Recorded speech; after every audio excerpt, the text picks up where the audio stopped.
জীবনে যে কাজটাই করা যাক না কেন, যদি একটু ভালোবেসে করা যায় তাহলে সেই কাজের আউটপুট অনেক বেশি হয়। গিন্নির ইচ্ছেতে আজকে চিরঞ্জীব নিয়ে এসছে 500 গ্রাম মাটন আর একটা সুন্দর মাটির হাঁড়ি। এই সুন্দর একটি সুযোগ হাতছাড়া করার পাত্র তিনি নন। যথারীতি চটপট চলে এলো মাটির হাঁড়ি আর মাটন। আজকে ভালোবাসার পরশ দিয়ে গিন্নি রাঁধবে হান্ডি মাটন। সেই ঠাকুরবাড়ির আমল থেকেই সুন্দর রান্নার কদর কখনোই কমেনি। ভালো রান্না করাটাও একটি অসাধারণ আর্ট। এই ব্যাপারে আমাদের মা মাসিদের জুড়ি মেলা ভার। হ্যাঁ, আজকাল আমাদের মেয়েদের সব ব্যাপারে এগিয়ে যেতে হয়। হয়তো আমরা ঠিকমতো সময় দিতে পারি না, কিন্তু আমাদের ভালোবাসার মানুষগুলোকে খুশি করতে এক আধ দিন এরকম কিছু করতেই পারি। আমরা মেয়েরা তো এমনই, কাছের মানুষদের এমন কিছু উপহার দিতে পারলেই আমরা নিজেরা আরও অনেক বেশি খুশি হয়ে যাই। বাঙালির এসব রান্নাতে সর্ষের তেলের জবাব হয় না। সব মশলাগুলো এবং টক দই দিয়ে ভালো করে মেখে নিলাম। ওহো, আসল জিনিসটাই তো ভুলে গেছি, দিতে হবে বেরেস্তা বা পেঁয়াজ ভাজা। ভালো করে মেখে তারপরে করতে হবে ম্যারিনেট হতে হতে একটু বলে ফেলুন তো, আপনারা কে কোথা থেকে বসে এই রান্নার ভিডিওটি দেখছেন। এই নতুন হাঁড়িটি 2 ঘন্টা আগেই ভালো করে ধুয়ে জলে ভিজিয়ে রেখেছিলাম। হাঁড়িতে তেল দিয়ে ফোড়নগুলো দিয়ে দিলাম। মাটির হাঁড়িতে আগে কোনোদিনও রান্না করি, তাই বেশ চিন্তায় আছি, দেখা যাক।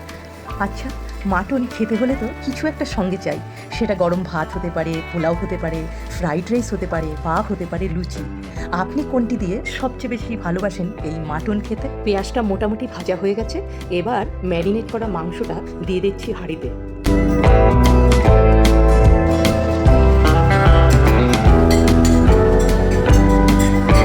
চিরঞ্জীব কিন্তু হাঁড়িটা বেশ সুন্দর এনেছে, নাড়তে বেশ সুবিধেই হচ্ছে। ধুয়ে একটু জল দিয়ে দিলাম। আমি জানি আপনারা অনেকেই আমার থেকে রান্নাতে হয়তো অনেক বেশি এক্সপার্ট। আজকে আমি যে যে মশলাগুলো দিলাম, যারা হান্ডি মাটন রান্না করেছেন এর বাইরেও কি কোনো মশলা আপনারা দেন? যদি এমন কেউ থাকেন তাহলে নিশ্চয়ই কমেন্টে আমাকে বলবেন যে আর কি দেওয়া দরকার ছিল। শুধু তাই না, আপনাদেরও যদি কোনো জিজ্ঞাসা থাকে আমি কোনটা কিভাবে করলাম, নির্দ্বিধায় আমাকে কমেন্টে জানাবেন। যে কোনো রান্নার মূল মন্ত্র কিন্তু একটাই, সেটা হচ্ছে ধৈর্য। অবশ্য সেটা যে কোনো কাজেই তাই। আজকের এই হান্ডি মাটনে ধৈর্য ধরে একটু ঢাকা দিয়ে দিয়েই কিন্তু রান্নাটা করতে হবে। একবার একটু নাড়ছি, আবার ঢাকা দিচ্ছি, আবার নাড়ছি, আবার ঢাকা দিচ্ছি। মাংস থেকে কিন্তু জল বেরিয়ে গেছে। আমার কিন্তু আর কোনো জল দেওয়ার দরকার হয়নি, শুধু ঢাকা দিচ্ছি আর নাড়ছি। দিয়ে দিচ্ছি কয়েক পিস ভাজা আলু। অ্যাকচুয়ালি এই আলুটা দেওয়ার কোনো দরকার নেই, কিন্তু আমরা আবার বাড়িতে দুজনেই আলু খেতে এত ভালোবাসি যে তার জন্য হান্ডি মাটনেও দিয়ে দিলাম আলু। এই এতক্ষণ পরে একদম শেষে এসে আমি একটু ঢেলে দিলাম গরম জল। একটু যেহেতু কষা কষা রাখবো, একটু যাতে ঝোল ঝোল হালকা থাকে তার জন্যই একটু জল দিলাম।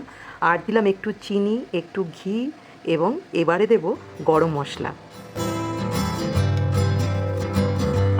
আমার হান্ডি মাটন কিন্তু মোটামুটি রেডি। একদম তেল ছেড়ে সুন্দর একটা গন্ধ আর সুন্দর একটা চেহারা নিয়েছে, দেখেই একদম আকর্ষণীয় মনে হচ্ছে। ভিডিওটি ভালো লাগলে একটা লাইক শেয়ার চাই, আর যারা শেয়ার করতে চান না, ইচ্ছে করলে ভিডিওটিকে সেভ করেও রাখতে পারেন। সত্যি কথা বলতে এত ভালো হয়েছিল হান্ডি মাটন যে আমি নিজেই অবাক হয়ে গেছি যে আমি এত সুন্দর রাঁধতে পারি।